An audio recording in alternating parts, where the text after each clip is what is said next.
kifayah itu adalah semua ilmu yang tidak cukup, bahasanya la yastagni anhu fi qiwamin umurid dunya,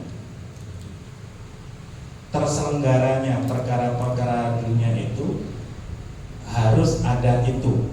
Jadi dunia itu akan benar-benar baik ketika perkara itu harus ada. Di antaranya adalah ketika ingin langgeng dunia, maka harus ada ilmu kedokteran. Di antaranya katibi id huwa daruriyun fi hajati baqail abdan, karena ilmu kedokteran itu adalah sebuah kewajiban untuk tetapnya sehatnya badan. Wakal hisabi, begitupun tukang ahli ngitung, sarjana matematika, itu pun harus ada. Kalau ada orang di sini pintar matematika, berarti kita ini loh.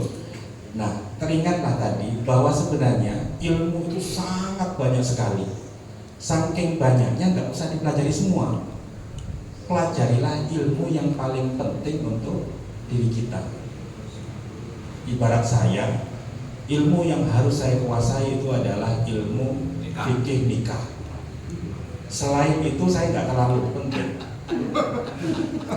Pokoknya ya, sehingga inilah kalau dikorelasikan, sehebat-hebatnya orang yang paling banyak membaca tentang kitab fikih siapa? Pak Penghulu.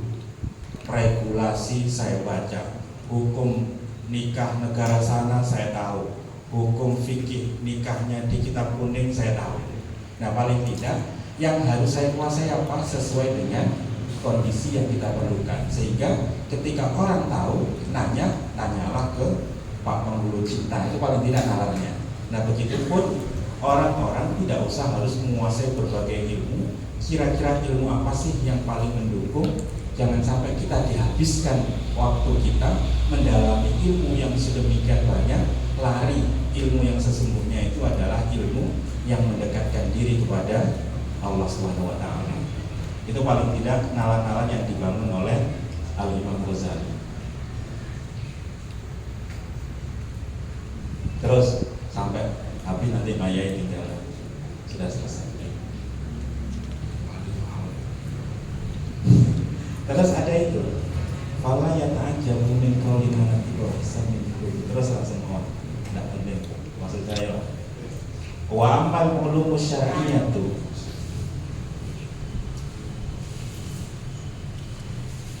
ada ilmu syar'i, ada ilmu ghairu syar'i.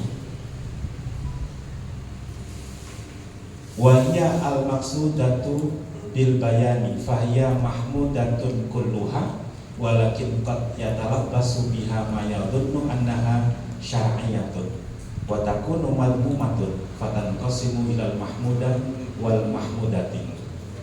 Amal mahmudatu falaha usulun wa furu'un.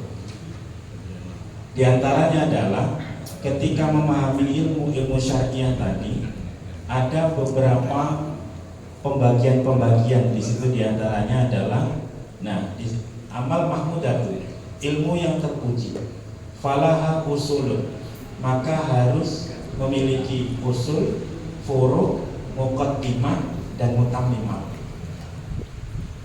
Usul pondasi utama, furu' cabang, muqaddimat adalah pendahuluan-pendahuluan, wa mutammimat dan penyempurna-penyempurna.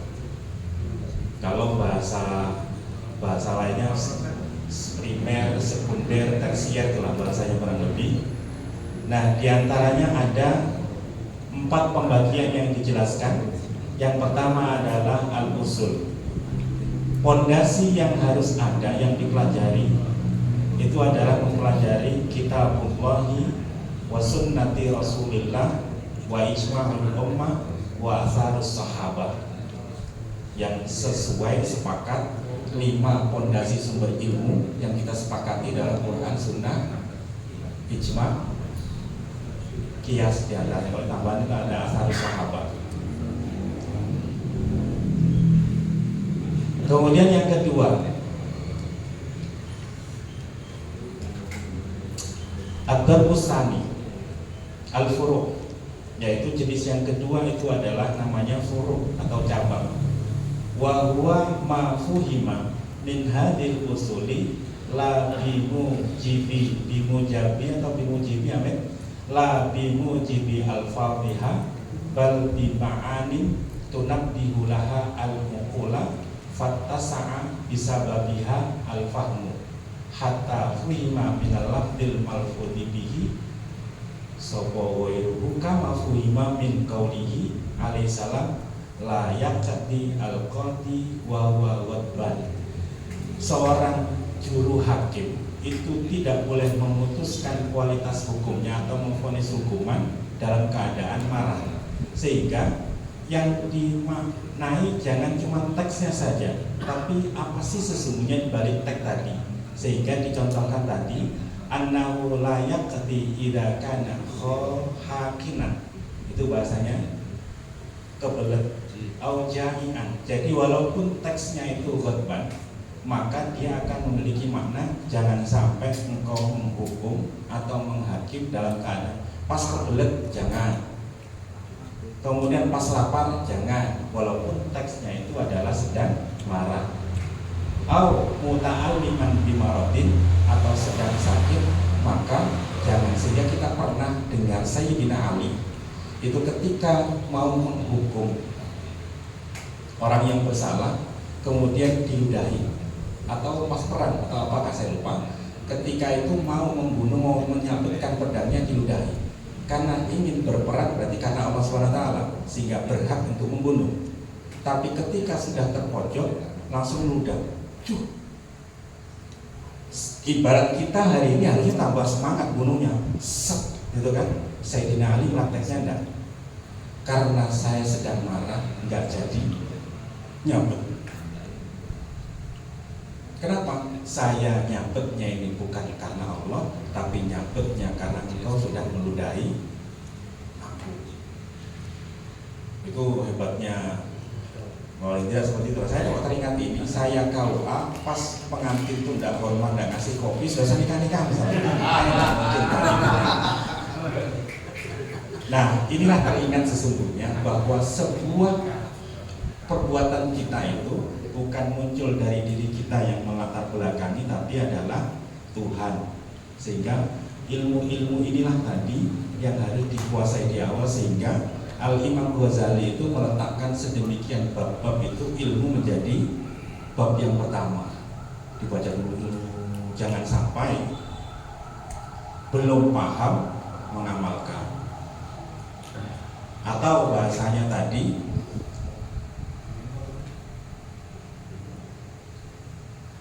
tidak Pak Yai, Pak Temawan niki sudah jamnya sudah jam 10 kurang 10 sesuai di awal tadi. Saya hanya baca-baca. Nanti selanjutnya adalah monggo, inilah tadi ibarat pancingan-pancingan di awal, yang di bab-bab berikutnya itu nanti saya bacakan Yai. Di bab berikutnya nanti menjelaskan tentang sudah tadi perdebatan-perdebatan apa sih yang bisa ditolerir. Ibarat hari ini sedang debat presiden, jelekan sana jelekan sini, itu ibarat dalam perspektif agama kita itu bolehkah ngobrak-ngabrik buruknya orang di hadapan publik dan seterusnya. Menurut kacamata Islam atau kacamata Ihya, apalah itu, paling tidak kita dialog-dialog di sini. Hanya kami tadi hanya pemantik saja di awal. Mudah-mudahan nanti pada bulan berikutnya itu akan muncul ide-ide apakah nanti ini hanya ngawali langkah-langkahnya, settingannya berjalan ngalir saja.